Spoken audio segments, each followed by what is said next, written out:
Welcome to SMITE, the online battleground between mythical gods. This is a basic tutorial for players that are brand new to SMITE. It should be especially helpful if you're also new to MOBA-type games. We'll cover more advanced topics in future tutorials. In SMITE, the battle is between two teams of 5 players, and each player controls a different god from ancient mythology. Your team of 5 gods spawns in your temple. The enemy team spawns on the opposite side of the arena map. Your goal? Defeat a giant minotaur guarding the enemy temple. The first team to down the minotaur will be victorious.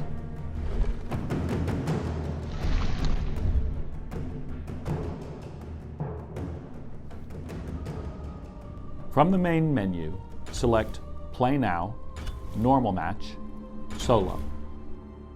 Wait for the invite, and then click Join on the pop-up. Once inside the match lobby, you'll see your team on the left, enemy team on the right. Choose your god before the timer expires. Let's go with Ra, the Egyptian sun god. Then lock in. Notice these two checkboxes, auto level skills and auto level items. With these checked, the game will automatically choose useful skills and items for your god as you play the match. As a new player, keep these options on. Once the match begins, SMITE controls should feel familiar if you've played other action games or MMO Battleground games. The camera views third person, rather than the isometric above the map view.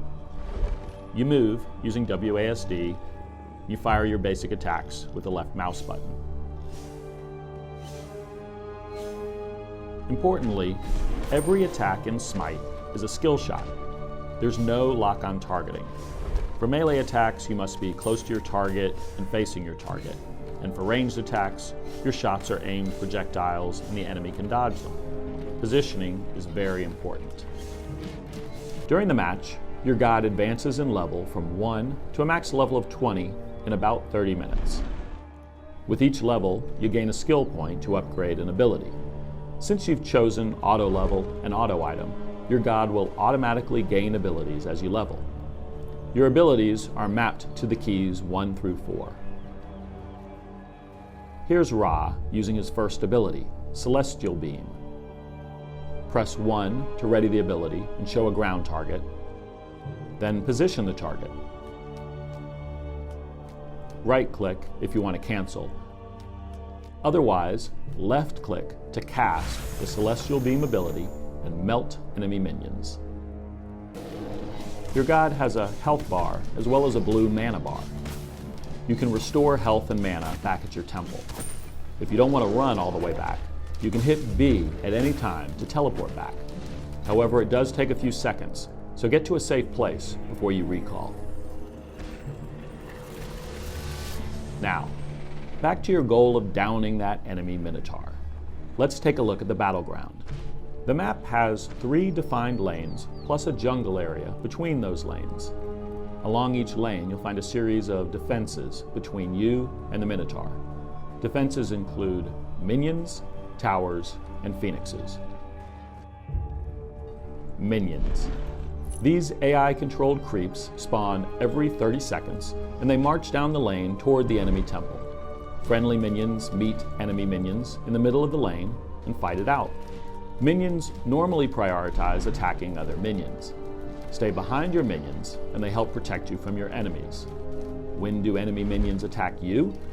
Number 1, if there's no friendly minions nearby, the enemy minions will target you.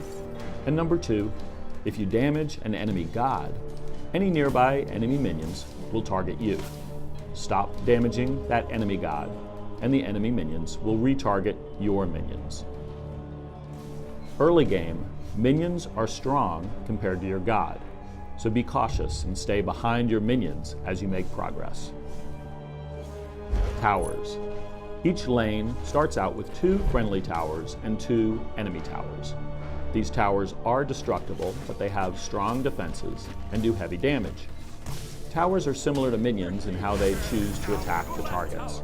One big exception is that once a tower begins firing at you, it doesn't stop. It keeps firing at you. doing more damage with each shot until you leave the radius or you're dead. Help your minions advance, and they'll push forward and eventually try to destroy the first tower. You should only attack towers directly when your minions are close enough to absorb the shots fired from the tower. When the last nearby minion dies, the tower will target you. So be cautious and aware of your minions when attacking a tower. Also, you can't damage towers with your special abilities, only your basic attack. If you attack an enemy god while within range of the tower, that tower will instantly begin firing at you. Your friendly towers act the same way. So if you're having trouble defending in a lane, stay near your own tower for protection. The Phoenix. After destroying the 2 towers protecting a lane, you'll face this final lane protector. The Phoenix functions similarly to a tower, but take down an enemy Phoenix and you'll begin spawning much stronger flaming minions in that lane. Flaming minions have more defenses and do much more damage, so they help your team advance. But after a few minutes, that enemy Phoenix will resurrect itself, so it is a temporary advantage. Now inside the enemy temple, you'll face the ultimate goal, the enemy's Minotaur. The Minotaur battle is like a final boss fight. He's strong and he's mobile. Also, the Minotaur gains a buff for each defense still standing. So if you assault the Minotaur with enemy towers and Phoenixes still up, he will be substantially stronger. But with team coordination, you can take him down.